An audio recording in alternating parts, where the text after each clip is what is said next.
Here we go. Robert, how you doing? Hey, really well. Having a great time at South by Southwest so far. And nice shirt. Yeah, I got my augmented reality shirt. You know, you got to show it off. I haven't. Do you have the app working on your phone? Yeah. So come over here and show how it works. Okay, so I just need to get a. Let's see if we can get it in the lighting. Yeah. Whoops. That's good. Hang up the phone. Don't need a call. This is an iPhone. So while we're doing this, there's an app called Junaio. Turn a little bit this way. There we go. And there we go.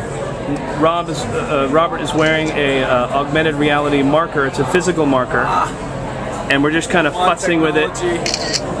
And while we're trying to make it work, I moved while you were doing that. Robert, what are your thoughts? A very general question on augmented reality. Well, I think this is a fun thing because this is the location-based services.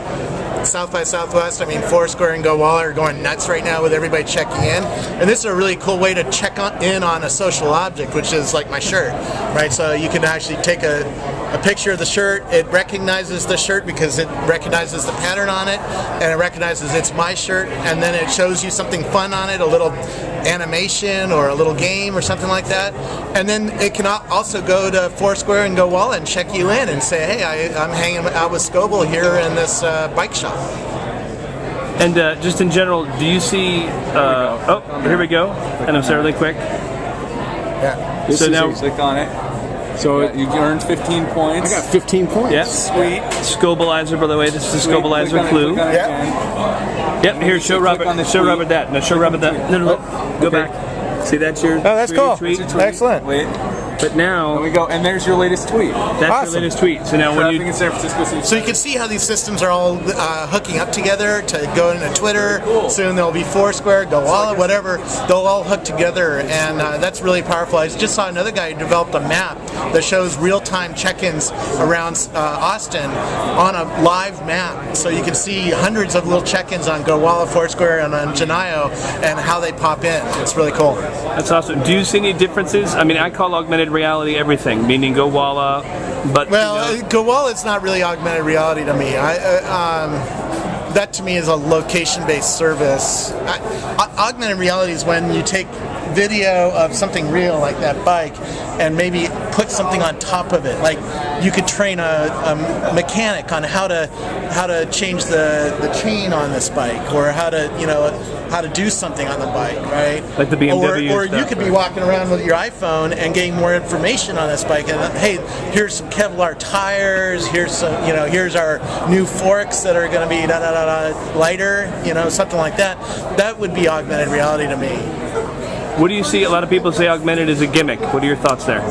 It both is a gimmick, but it actually has some really neat uses. I mean, if you go into a Lego store right now and you grab a box, like this off of a Lego store shelf, hold it in front of the camera at the kiosk, and it shows you what that model will look like after you build it right on top of the box. It's really, really pretty cool stuff.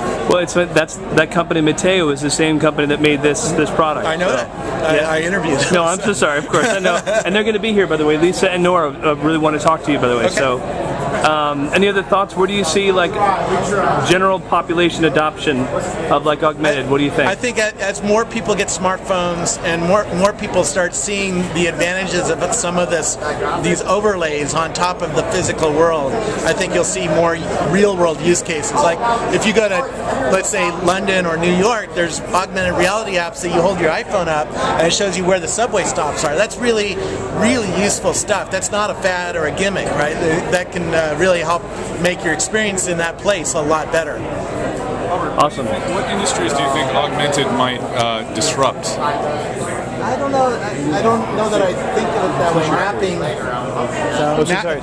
Disruption. Mapping maybe. I don't know that I think it's something new. I don't know that that's a disruptive technology. Like if I'm a bike mechanic right now, I have to read a book to learn how to fix this bike or learn the specs on the bike if I'm selling the bike.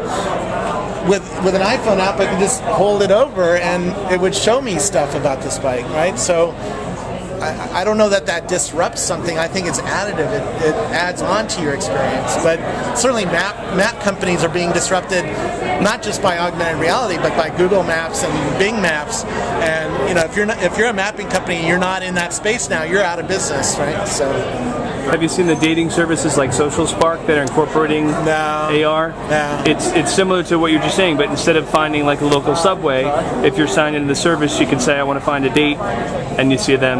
Yeah, I haven't seen anything like that yet, so I'm off the dating market scene. So. Well, for good reason. Yep. Robert, any other thoughts? Really appreciate your. No, really cool technology. It's a lot of fun to see work. So, but I got to get on stage. So, All right. Thank you again.